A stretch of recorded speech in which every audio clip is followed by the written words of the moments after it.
Hey everybody. So the video I did the other day actually got me thinking a little bit, and I was curious how much of a standing wave I could get going in this tank.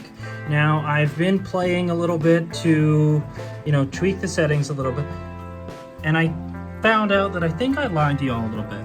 I actually have it set on W1, which is just the pulses with no sine wave feature.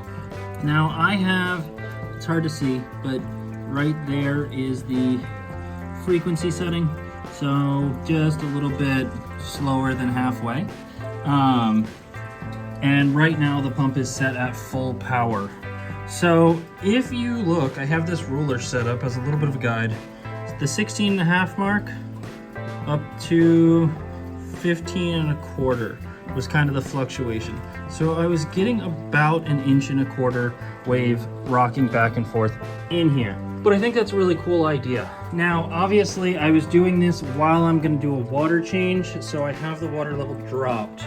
If I did this with the water level all the way up, I would be splashing water all over my couch and the dog.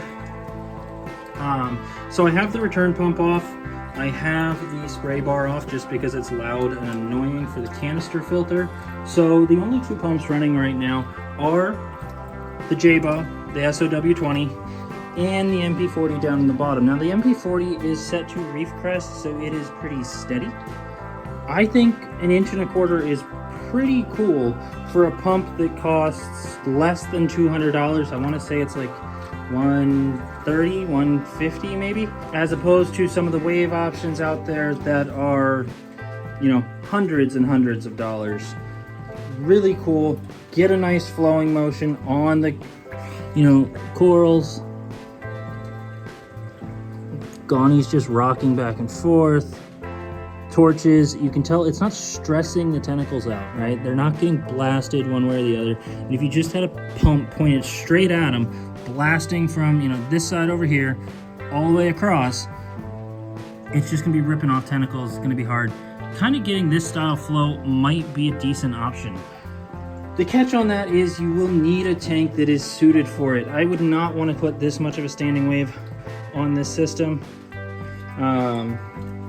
These style systems, don't know how much I trust the seams to have this much weight transfer back and forth, because with that wave you are transferring the whole weight of this whole system back and forth as you go. That also being said, you need something that is a higher lip above the water than a tank like this. These typically run, if your overflow is here, that's your system, you've got what, 1 inch? And the last thing you want to do is have the water up over this on a wave, because you're really, really towing the line there. So this is obviously not the correct tank for it.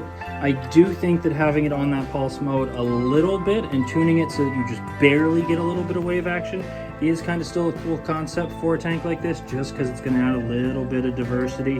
We're going to make shaky cam to, give everyone a little bit of a headache. If you're setting up a system for it, this is something I would consider, just because it's so cheap.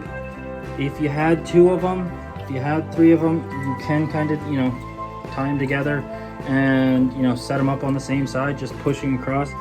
Or, if you set 2 opposite sides and you're able to time them up properly, then, you'd be getting a really massive wave. Hope y'all enjoyed this. It was just a quick one. Hit that like and subscribe button if you can. It really helps as I'm trying to get things back up and running. And with that, y'all have a great rest of your week, and I will see you in the next one. Bye.